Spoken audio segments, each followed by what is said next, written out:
मेरे प्यारे देशवासियों, नमस्कार। देश विदेश में रहने वाले सभी भारतीयों को स्वाधीनता दिवस की हार्दिक शुभकामनाएं। यह दिन हम सभी के लिए अत्यंत हर्ष और उल्लास का दिन है। इस वर्ष के स्वाधीनता दिवस का विशेष महत्व है क्योंकि इसी वर्ष से हम सब अपनी आज़ादी की 75वीं वर्षगांठ के उपलक्ष्य में आज़ादी का अमृत महोत्सव मना रहे हैं। इस ऐतिहासिक अवसर पर आप सभी को बहुत बहुत बधाई। स्वाधीनता दिवस हमारे लिए पराधीनता से मुक्ति का त्यौहार है। कई पीढ़ियों के ज्ञात और अज्ञात स्वतंत्रता सेनानियों के संघर्ष से हमारी आज़ादी का सपना साकार हुआ था। उन सभी ने त्याग व बलिदान के अनूठे उदाहरण प्रस्तुत किए। उनके शौर्य और पराक्रम के बल पर ही आज हम और आप आज़ादी की सांस ले रहे हैं। मैं उन सभी अमर सेनानियों की पावन स्मृति को श्रद्धापूर्वक नमन करता हूँ।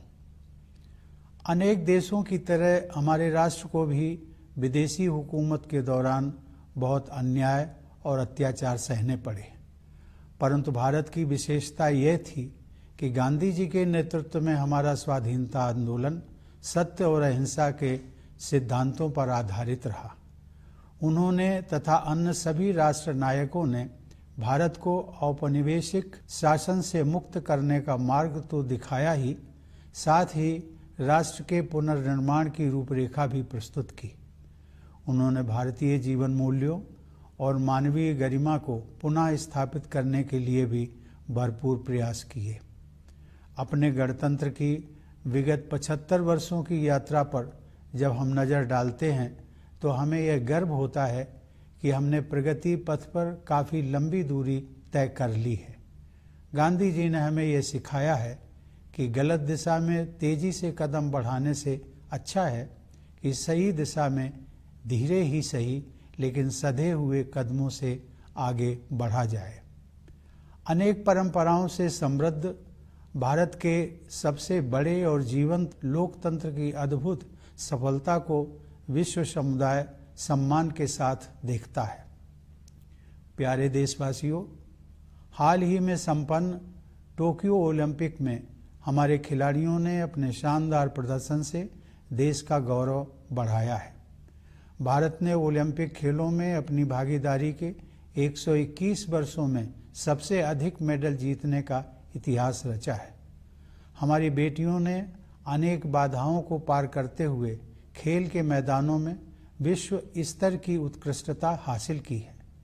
खेल कूद के साथ साथ जीवन के हर क्षेत्र में महिलाओं की भागीदारी और सफलता में युगांतरकारी परिवर्तन हो रहे हैं। उच्च शिक्षण संस्थानों से लेकर सशस्त्र बलों तक, प्रयोगशालाओं से लेकर खेल के मैदानों तक हमारी बेटियां अपनी अलग पहचान बना रही हैं। बेटियों की इस सफलता में मुझे भविष्य के विकसित भारत की झलक दिखाई देती है। मैं हर माता पिता से आग्रह करता हूं कि वे ऐसी होनहार बेटियों के परिवारों से शिक्षा लें और अपनी बेटियों को भी आगे बढ़ने के अवसर प्रदान करें। पिछले साल की तरह महामारी के कारण इस वर्ष भी स्वतंत्रता दिवस समारोह बड़े पैमाने पर नहीं मनाए जा सकेंगे, लेकिन हम सबके हृदय में हरदम भरपूर उत्साह बना हुआ है। हालांकि महामारी की तीव्रता में कमी आई है, लेकिन कोरोना वायरस का प्रभाव अभी समाप्त नहीं हुआ है। इस वर्ष आई महामारी की दूसरी लहर के विनाशकारी प्रभाव से हम अभी तक उबर नहीं पाए हैं।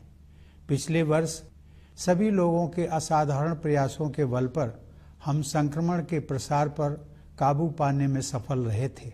हमारे वैज्ञानिकों ने बहुत ही कम समय में वैक्सीन तैयार करने का कठिन काम संपन्न कर लिया। इसलिए इस वर्ष के आरंभ में हम सब विश्वास से भरे हुए थे, क्योंकि हमने इतिहास का सबसे बड़ा टीकाकरण अभियान शुरू कर दिया था। फिर भी कोरोना वायरस के नए रूपों और अन्य अप्रत्याशित कारणों के परिणाम स्वरूप हमें दूसरी लहर का भयावह प्रकोप झेलना पड़ा। मुझे इस बात का गहरा दुख है कि दूसरी लहर में बहुतेरे लोगों की प्राण रक्षा नहीं की जा सकी और बहुत से लोगों को भारी कष्ट सहने पड़े। यह अभूतपूर्व संकट का समय था। मैं पूरे देश की ओर से आप सभी पीड़ित परिवारों के दुख में बराबर का भागीदार हूँ। यह वायरस एक अदृश्य व शक्तिशाली शत्रु है जिसका विज्ञान द्वारा सराहनीय गति के साथ सामना किया जा रहा है। हमें इस बात का संतोष है कि इस महामारी में हमने जितने लोगों की जानें गंवाई हैं उससे अधिक लोगों की प्राण रक्षा कर सके हैं। एक बार फिर हम अपने सामूहिक संकल्प के बल पर ही दूसरी लहर में कमी देख पा रहे हैं। हर तरह के जोखिम उठाते हुए हमारे डॉक्टरों, नर्सों, स्वास्थ्य कर्मियों, प्रशासकों और अन्य कोरोना योद्धाओं के प्रयासों से कोरोना की दूसरी लहर पर काबू पाया जा रहा है।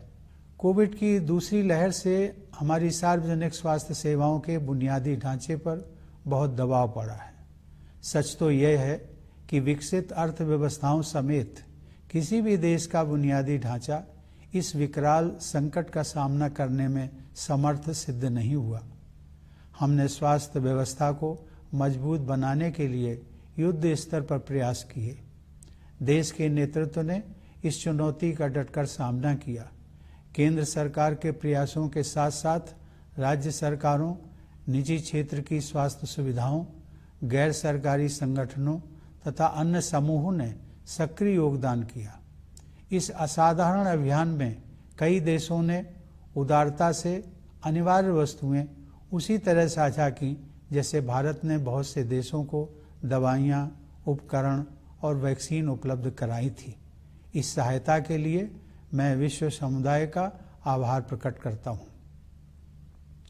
इन सभी प्रयासों के परिणाम स्वरूप काफ़ी हद तक सामान्य स्थिति बहाल हो गई है और अब हमारे अधिकांश देशवासी राहत की सांस ले रहे हैं। अब तक के अनुभव से यही सीख मिली है कि अभी हम सबको लगातार सावधानी बरतने की जरूरत है।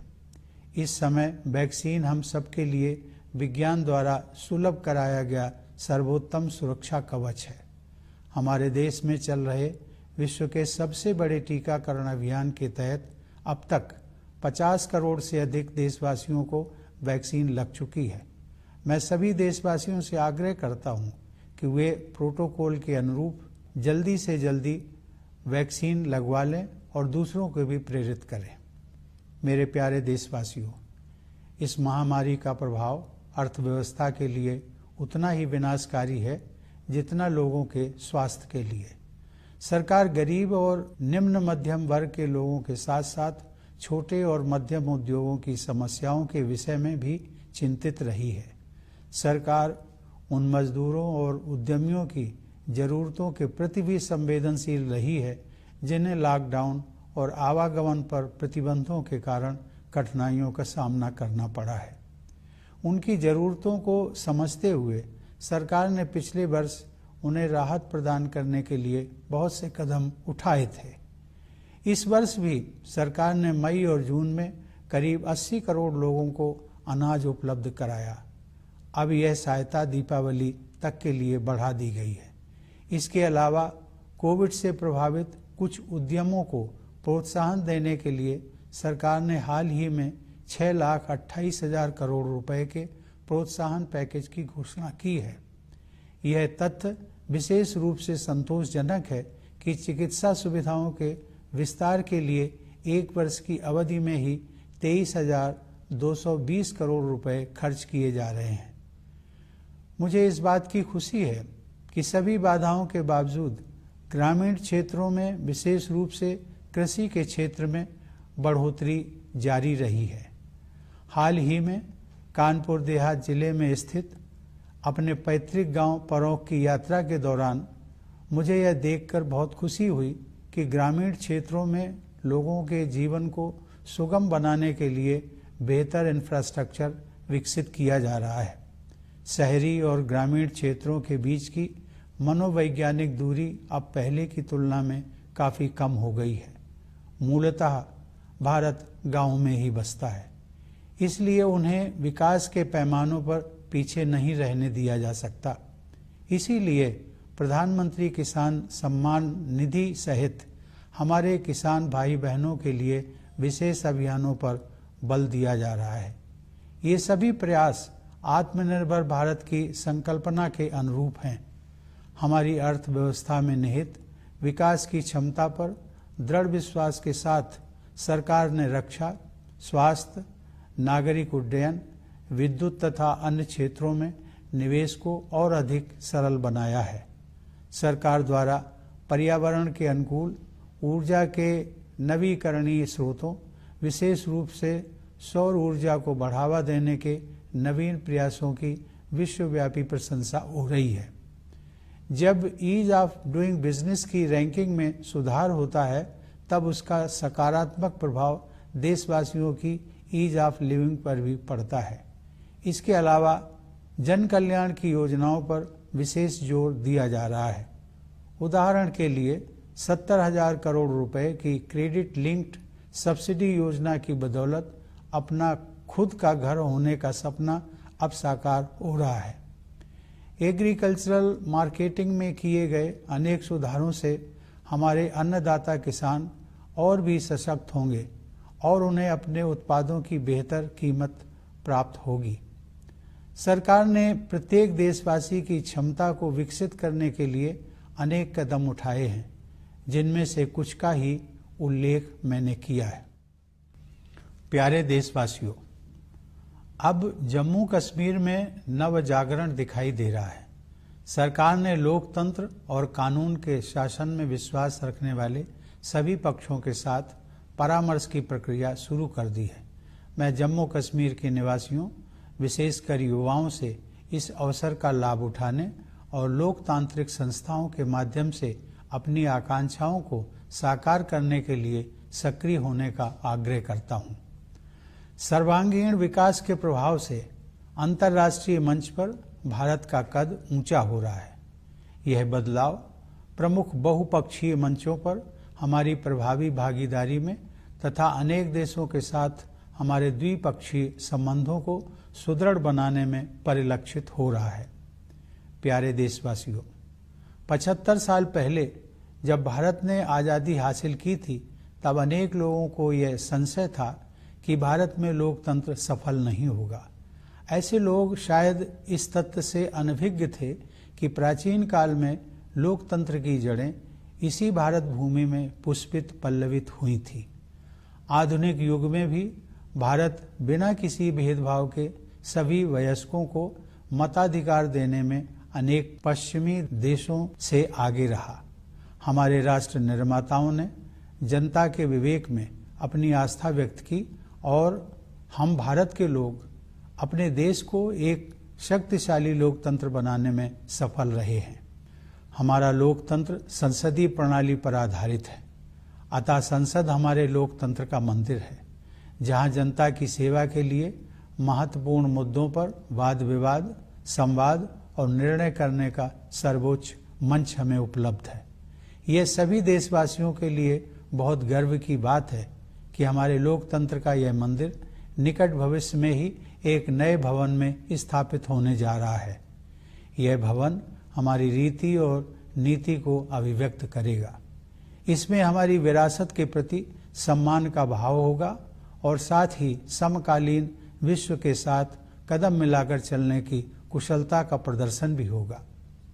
स्वतंत्रता की 75वीं वर्षगांठ के अवसर पर इस नए भवन के उद्घाटन को विश्व के सबसे बड़े लोकतंत्र की विकास यात्रा में एक ऐतिहासिक प्रस्थान बिंदु माना जाएगा।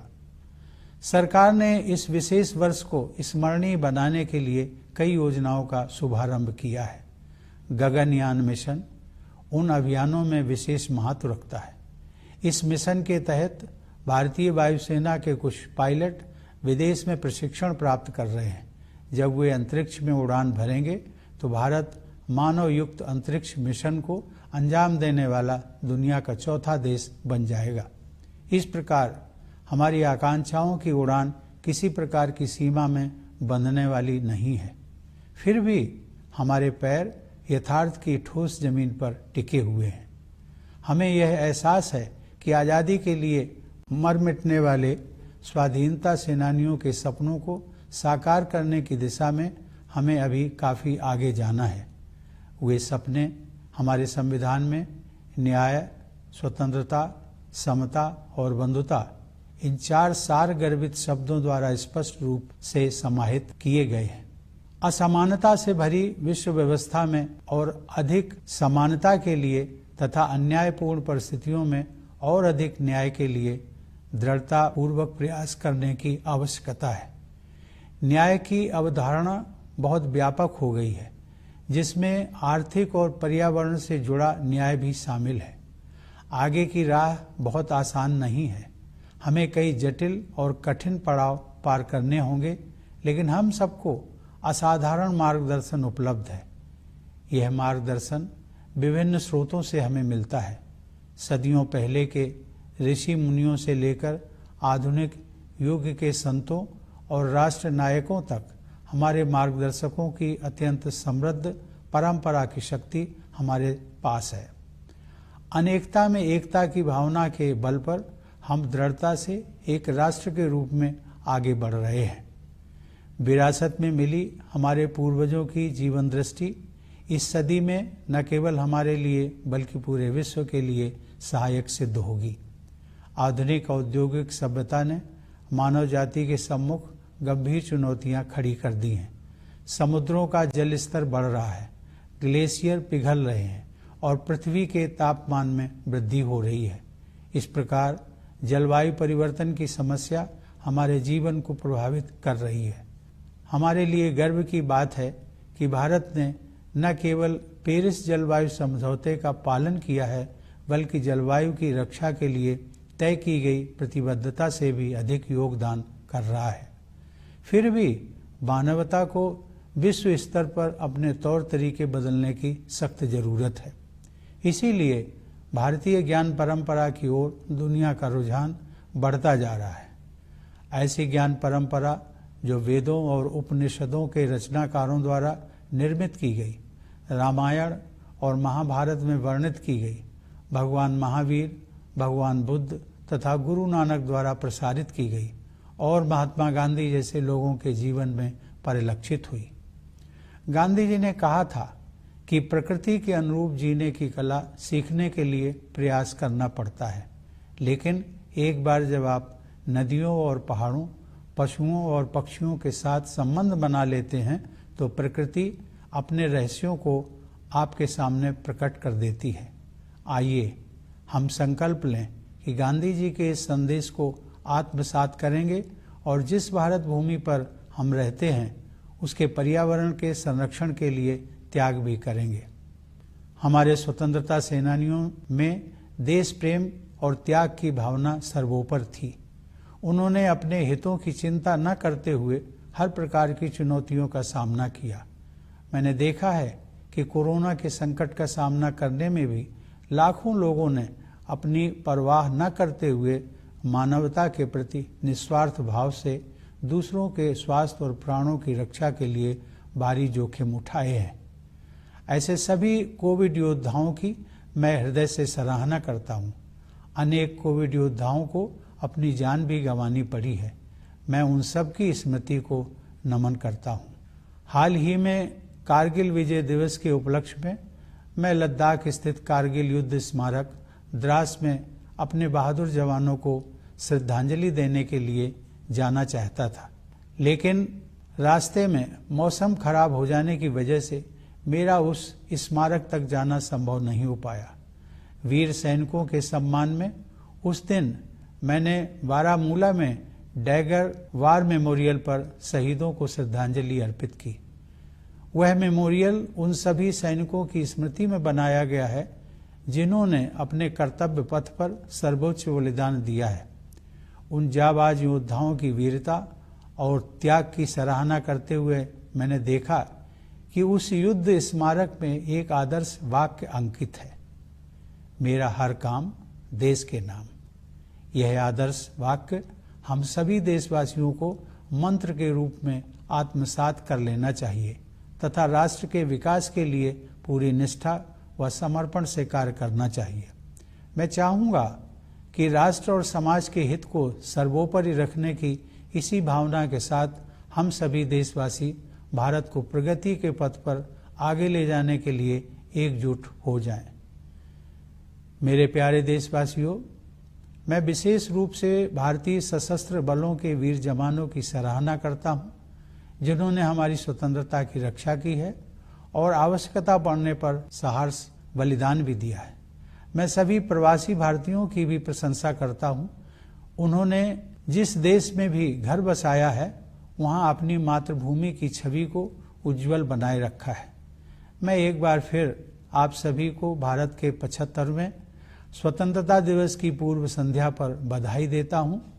यह वर्षगांठ मनाते हुए मेरा हृदय सहज ही आजादी के शताब्दी वर्ष 2047 के सशक्त, समृद्ध और शांतिपूर्ण भारत की परिकल्पना से भरा हुआ है। मैं यह मंगल कामना करता हूं कि हमारे सभी देशवासी कोविड महामारी के प्रकोप से मुक्त हों तथा सुख और समृद्धि के मार्ग पर आगे बढ़ें। एक बार पुनः आप सभी को मेरी शुभकामनाएं। धन्यवाद। जय Hind.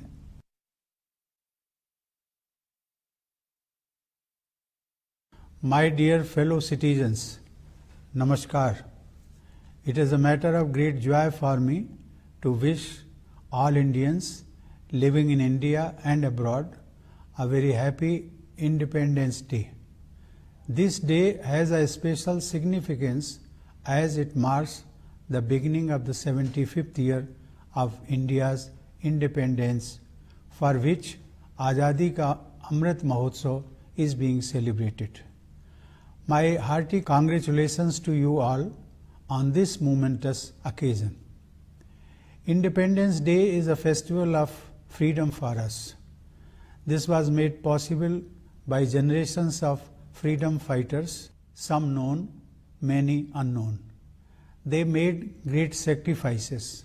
Today, you and I breathe under free skies thanks to their heroic deeds. I bow in respect to the pious memory of those brave martyrs. Our nation, like many others, suffered great injustices and tyranny under foreign rule. What distinguishes India, however, is that the character of our nationalist movement led by Mahatma Gandhi was based on the principles of truth and non-violence. He and all other national heroes provided us with an invaluable blueprint to not only liberate the nation from colonial rule, but also to rebuild it. Gandhiji's struggle was for a return to Indian ethos and for human dignity. Now, as we look back to the 75-year journey of our republic, we have reasons to be proud of the considerable distance we have travelled. Gandhiji taught us that slow and steady steps in the right direction are preferable to rapid strides in the wrong direction. The world looks up at the miracle of India, home to the plurality of traditions and yet the biggest and most vibrant democracy. Dear fellow citizens, in the recently concluded Tokyo Olympics, our sportspersons have brought laurels to the nation with their stellar performances. India has won the highest number of medals in the 121 years of its participation in the Olympics. Our daughters have achieved world-class excellence in playgrounds, overcoming many adversities. Along with the sports, epoch-making changes are taking place in the participation and success of women in all walks of life. From higher educational institutions to armed forces, from laboratories to playgrounds, our daughters are making their mark. In this success of our daughters, I see a glimpse of a developed India of the future. I urge every parent to learn from the families of such promising daughters and provide opportunities to their daughters also to explore avenues of growth. Like last year, this year too, the scale of Independence Day celebration may have been reduced due to pandemic. Yet, our hearts remain always filled with enthusiasm. The intensity of the pandemic has come down, but the coronavirus has not yet gone away. We are yet to come out of the devastating effects of its recurrence this year. Last year, with exceptional efforts from all, we had succeeded in bringing the spread of infections under control. Our scientists had succeeded in developing vaccines in a very short time. Therefore, at the beginning of this year, there was every reason to be hopeful as we launched the largest vaccination exercise in history. Yet, due to the new variants and other unexpected factors, we suffered from a terrible second wave. I am deeply sad that many lives could not be saved and many more suffered immensely in this phase of an unprecedented crisis. I speak for the whole nation when I say that I share the grief of all the affected families with the same intensity. The science is coping with this invisible enemy of terrible might with remarkable speed. We can take solace from the fact that more lives have been saved than the lives lost. It was our collective determination to overcome the challenge that helped us see the weakening of the second wave. Once again, our corona warriors, the doctors, nurses, and health workers, the administrators, and others risked everything to contain the impact of the second wave. The second wave brought our public health care infrastructure under stress. The reality is that no infrastructure, even of advanced economies, could withstand a crisis of such enormous proportions. Efforts were made on war footing to plug the gaps. The leadership rose to the challenge, and the government's endeavors were supplemented by initiatives of the states, private sector health care facilities, the civil society, and others. In this extraordinary mission, foreign nations shared the essentials generously, just as India had reached out to many nations with medicine, equipment, and vaccines. I am grateful to the global fraternity that came forward with a helping hand. Due to these efforts, the nation breathes a sigh of relief with the return of a semblance of normalcy.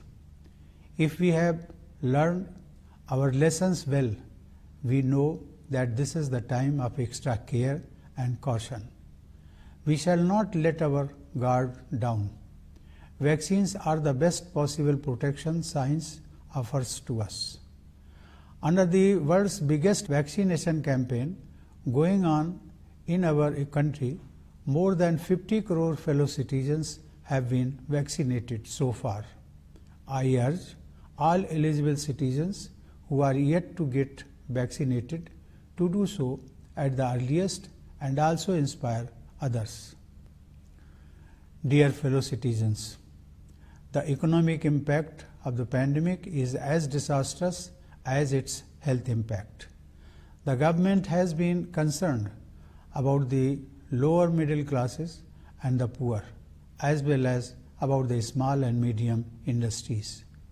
It has been sensitive to the needs of the laborers and of employers who have been facing hardships due to the lockdowns and movement restrictions. Sensitive to their needs, the government had taken a series of relief measures last year. This year also, the government had distributed food grains to about 80 crore people in May and June. This benefit has been extended till Diwali. Moreover, the government has announced a new stimulus package worth rupees 6,28,000 crore to boost the selected COVID-affected sectors. In particular, it is heartening to note that an amount of rupees 23,220 crore is being spent over 1 year for expansion of medical facilities. It is heartening to note that rural India, particularly the agriculture sector, has kept growing against all odds. In a recent visit to my ancestral village Paronk in Kanpur Dehat district, I was quite pleased to find that better infrastructure is being developed to make life better for people in rural areas. The psychological distance between the urban and the rural is now much less as compared to the past. After all, India lives in its villages, which cannot be allowed to lag behind in development. That is why special campaigns, including the Pradhan Mantri Kisan Samman Nidhi, are being implemented for the welfare of our farmers. These efforts are consistent with the vision of an Atmanirbhar Bharat, a self-reliant India. With abiding faith in the inherent capacity of the economy, the government has further opened up defense, health, civil aviation, power, and other sectors. The government's new initiatives to promote eco-friendly renewable sources of energy, particularly solar power, have won praise around the world. If there is an improvement in the ease of doing business, it has a positive impact on the ease of living for all. In addition to these, special emphasis is being given to public welfare. For example, the dream of having a home of one's own is being realized, thanks to the rupees 70,000 crore credit-linked subsidy scheme. The series of agricultural marketing reforms will empower our Annadata farmers and help them get better price for their produce. These are some of the measures the government has taken to unleash the potential of every Indian. Dear fellow citizens, a new dawn is rising in Jammu and Kashmir. The government has initiated the process of consultation with all stakeholders who have faith in democracy and the rule of law. I urge the people, especially the youth of Jammu and Kashmir, to utilize this opportunity and work on realizing their aspirations through democratic institutions.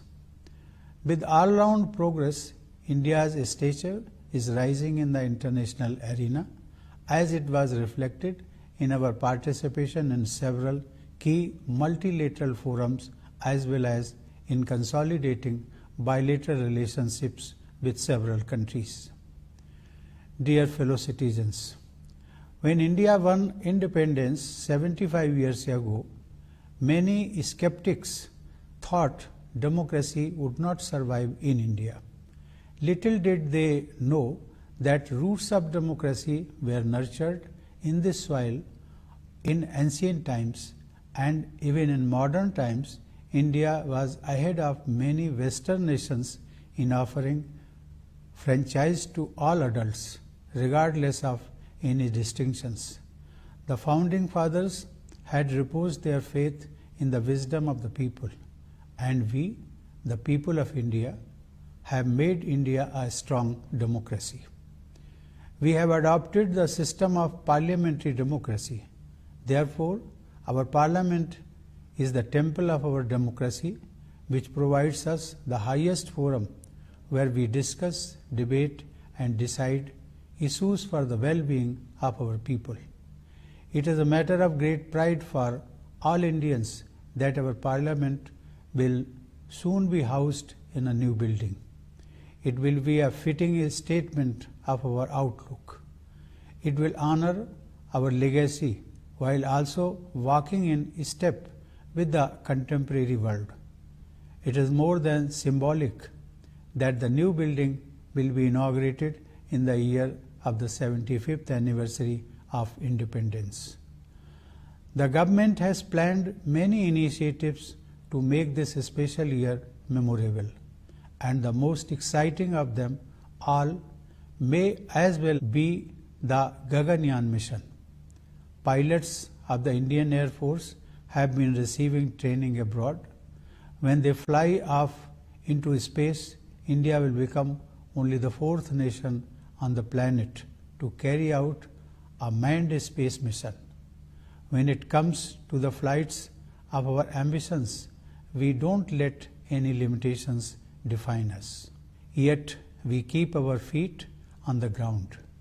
We acknowledge that we still have a long way to go in realizing the dreams of those who won the freedom for us. Our Constitution neatly summarizes those dreams in 4 words: justice, liberty, equality, and fraternity. We must strive for more equality in an unequal world, more justice in unjust circumstances. Justice has come to encompass a large range of connotations, including economic and environmental justice. The road ahead is not easy. We will have to negotiate many twists and turns, but we have the benefit of incomparable guidance. It comes to us from diverse sources, from the venerable seers of millennia ago, down to the sages and leaders of more recent times. In the spirit of unity in diversity, we as a nation are following the right course.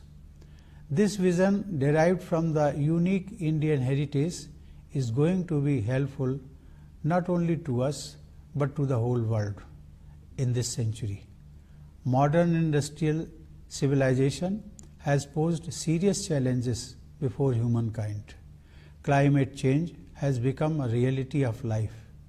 With seas rising, glaciers melting, and temperatures soaring, India is proud of not only adhering to the Paris Climate Agreement, but doing more than what the country has committed to protect the climate.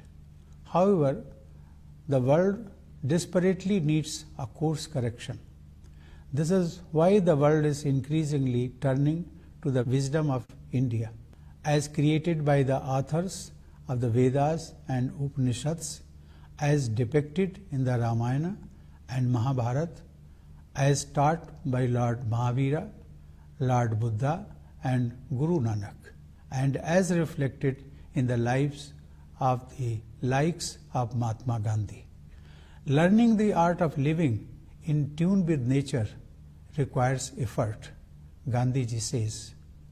But once you establish a relationship with rivers and mountains, birds and animals, nature reveals its secrets to you.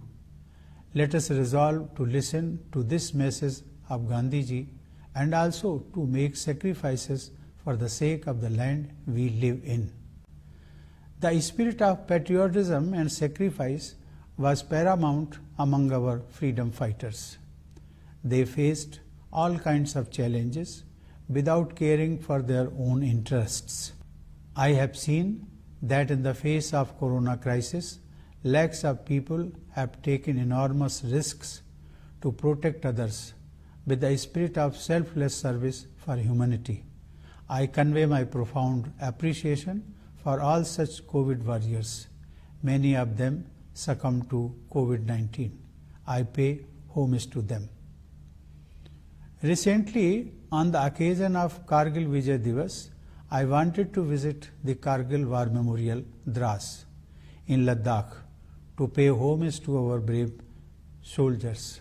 But due to bad weather, it was not possible for me to reach that monument. On that day, I paid homage to our brave soldiers at the Dagger War Memorial in Baramulla. That memorial has been built in the memory of all the soldiers who have made the supreme sacrifice in their line of duty. While appreciating the valor and sacrifice of those brave warriors, I noticed that the war memorial has a motto inscribed, Mera har kaam desh ke naam, which means each and every deed of mine is for the nation. All of us should imbibe this motto as a mantra and work with full devotion and dedication for the development of the nation. I would like that all of us come together to take India forward on the path of progress with the spirit of keeping the interest of the nation and society foremost. Dear fellow citizens, I extend my greetings especially to the members of the armed forces who have guarded our freedom valiantly and gladly, making supreme sacrifice when necessary. I also extend my greetings to the members of the Indian diaspora who have represented the motherland well wherever they have made home. I once again congratulate all of you on the eve of India's 75th Independence Day.